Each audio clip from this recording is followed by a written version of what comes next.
The IELTS exam tests your English ability in 4 different categories: speaking, listening, reading, and writing.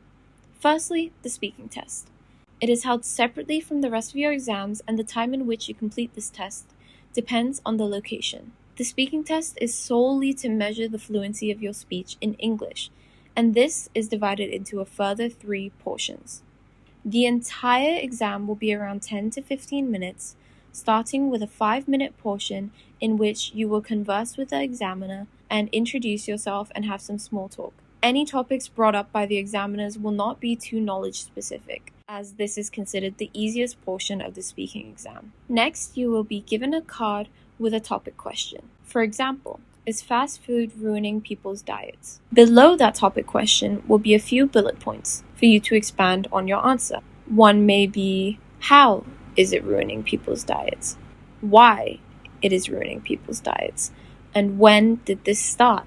After reading the card, the examiner will allow you 1 minute to make notes on the topic, followed by 2 minutes of you continuously answering this topic question. You must allocate your time effectively to progress through your ideas without reaching the 2-minute mark. You must use the bullet points given on the card, but the order does not matter, and you do not specifically need to use all the bullet points. The remaining 5 minutes is used for a conversation which further expands on the topics you previously talked about. So instead of a 2-minute conversation on fast food, it will now be 5 minutes, and the examiner will ask you further questions instead of listening. If you are unsure what you can say, or if you're very not knowledgeable about the topic at hand, you should say, I'm not entirely familiar with this topic, but I personally believe, or just let your thoughts be known that you are not too knowledgeable, but you would like to express your opinions. This is much better than saying you don't know and not expanding on your answers. Some general tips that you may have seen on videos is to use uncommon and smart sounding words,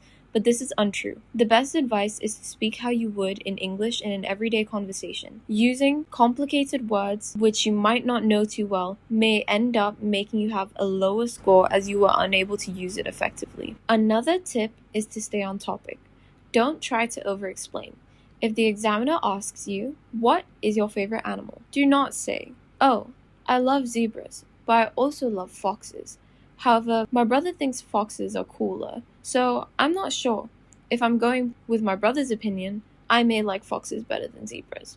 Instead, just give a simple answer with an explanation at the end.